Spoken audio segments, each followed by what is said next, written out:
नमस्कार, मैं हूं उदय यादव। हिंदी वार्ता में आपका स्वागत है।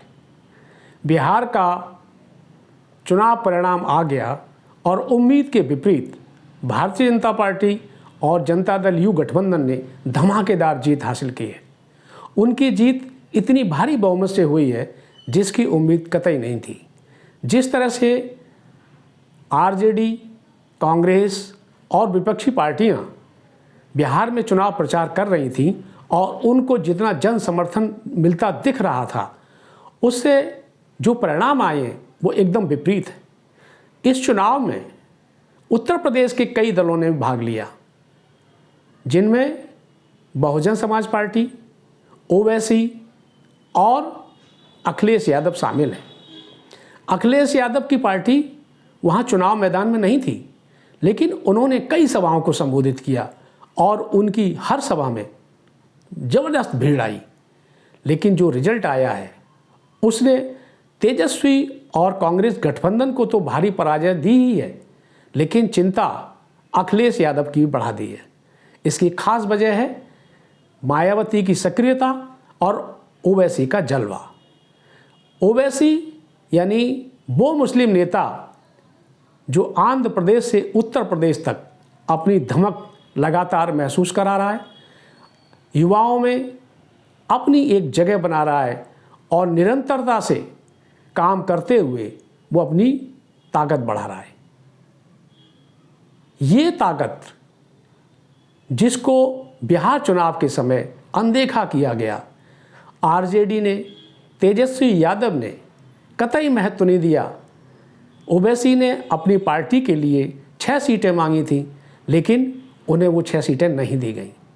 सभी जानते हैं कि सीमांचल इलाके में, बिहार का जो सीमांचल क्षेत्र है, वहाँ मुसलमानों की आबादी बहुत ज़्यादा है और वो हमेशा आरजेडी का साथ देता रहा है क्षेत्र। लेकिन जब से वहाँ ओवैसी ने सक्रियता बढ़ाई है, तब से काफ़ी लोग उनके साथ हो लिए। पिछले चुनाव में भी ओवैसी ने 5 सीटें जीती थी। इसीलिए इस बार वे महागठबंधन के साथ आना चाहते थे और उन्होंने सिर्फ 6 सीटों की मांग रखी थी, लेकिन वे 6 सीटें उन्हें नहीं मिली। परिणाम क्या हुआ? सीमांचल में जिस तरह से ओवैसी ने प्रचार किया और आरजेडी पर, विशेष रूप से तेजस्वी पर जिस तरह के हमले किए, वे इस परिणाम में दिखाई देते हैं। उसका घाटा तेजस्वी को हुआ है।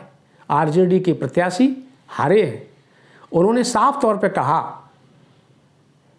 कि मुसलमान का वोट इन लोगों को सत्ता दिलाता है, लेकिन मुसलमान के हाथ क्या आता है, उसको क्या हासिल होता है, ये एक बड़ा सवाल है।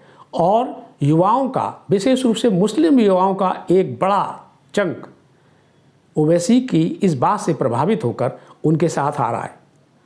ये चीज़ बिहार में ही नहीं बल्कि उत्तर प्रदेश में भी दिखाई देने लगी है।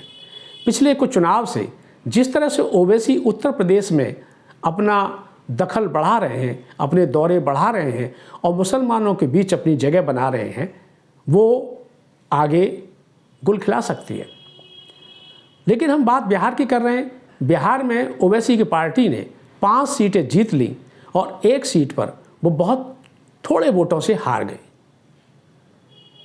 5 सीटें जीतना, 1 का बहुत मामूली वोट से हारना, और उनका गठबंधन के समय 6 सीटें आरजेडी से मांगना या तेजस्वी से मांगना, ये बताता है कि महागठबंधन के नेतृत्व ने कितनी बड़ी गलती की।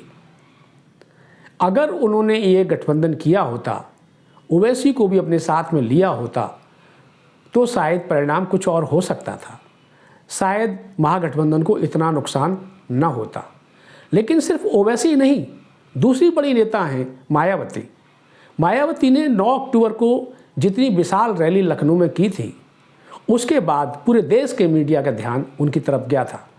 ये रैली इस मायने में बहुत बड़ी थी कि 2007 के बाद उस मैदान पर, यानी लखनऊ के रमाबाई मैदान पर, बहुत कम रैलियां हुई हैं जो इतनी विशाल थी, जिसमें इतनी भीड़ आई थी और वो दिख रहा था कि उत्तर प्रदेश के हर कोने से लोग मायावती को सुनने आए हैं।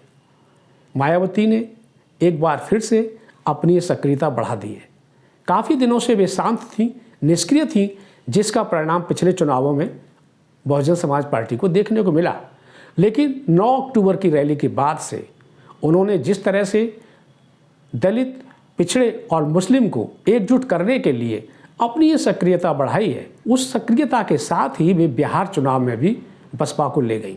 हालांकि उन्होंने बिहार में सिर्फ एक ही चुनावी सभा की, लेकिन उस रैली से कैमूर क्षेत्र में एक बड़ा संदेश गया और वहाँ की जितनी सीटें थीं उन सब पर बहुजन समाज पार्टी का प्रभाव देखने को मिला।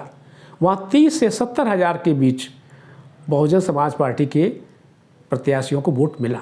ये अपने आप एक बड़ा महत्वपूर्ण हो जाता है। हालांकि बसपा को सिर्फ एक ही सीट पर सफलता मिली है, लेकिन बिहार की कई सीटों पर उनके प्रत्याशियों ने उल्लेखनीय उपस्थिति दर्ज कराई है। ये दो नेता मायावती और ओवैसी जो बिहार चुनाव में कांग्रेस और आरजेडी गठबंधन का खेल बिगाड़ने में एक महत्वपूर्ण भूमिका अदा करने वाले साबित हुए। प्रश्न अब यहाँ से शुरू होता है कि बिहार चुनाव में समाजवादी पार्टी के राष्ट्रीय अध्यक्ष अखिलेश यादव ने इस महागठबंधन के पक्ष में 36 सभाएं की थी और हर सभा में, हर रैली में विशाल जनमत, विशाल भीड़ देखने को मिली। लेकिन जो रिजल्ट आया है उसने समाजवादी खेमे में भी एक चिंता पैदा कर दी है। चिंता मायावती और ओवैसी को लेकर है कि अगर ओवैसी और मायावती उत्तर प्रदेश में एकजुट हो जाएं और इसी सक्रियता से काम करते हैं तो 2027 के चुनाव में समाजवादी पार्टी को भारी झटका लग सकता है। ये एक ऐसा सवाल है जिसने समाजवादी पार्टी के वरिष्ठ नेताओं के माथे पर सिलवटें पैदा कर दी हैं।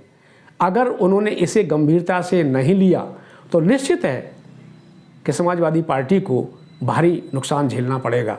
बसपा की ताकत निरंतर बढ़ रही है और उन्होंने 6 दिसंबर के लिए अभी से ज़बरदस्त तैयारियां शुरू कर दी हैं। मायावती जिस सक्रियता से मुसलमानों को अपनी तरफ आकर्षित करने का प्रयास कर रही हैं, अगर वे सफल होती हैं तो 27 का परिणाम कुछ और ही होगा। बहरहाल बिहार में जो परिणाम आया है, तेजस्वी खेमा, कांग्रेस खेमा, चाहे राहुल गांधी हो या तेजस्वी यादव हो, लालू यादव हो या कम्युनिस्ट दल, सबके अंदर एक भारी निराशा है, सबके अंदर भारी चिंता है। आगे की राजनीति को लेकर कई सवाल उठ रहे हैं कि क्या करना है। वे भले इस पर बेईमानी का आरोप लगाएं कि चुनाव आयोग ने ये किया, चुनाव आयोग ने वो किया। फिलहाल जो परिणाम आया है उसने सिवाय चिंताओं के कुछ नहीं दिया और इस चिंता का बहुत बड़ा हिस्सा उत्तर प्रदेश की तरफ आया है। देखना ये है कि अखिलेश यादव इस चिंता की काट कैसे निकालते हैं। ये थी हमारी आज की बात। आपको कैसा लगा आप कमेंट बॉक्स में ज़रूर लिखिएगा और हमारे चैनल को लाइक और सब्सक्राइब कीजिएगा, अपने मित्रों में शेयर भी कीजिएगा। नमस्कार।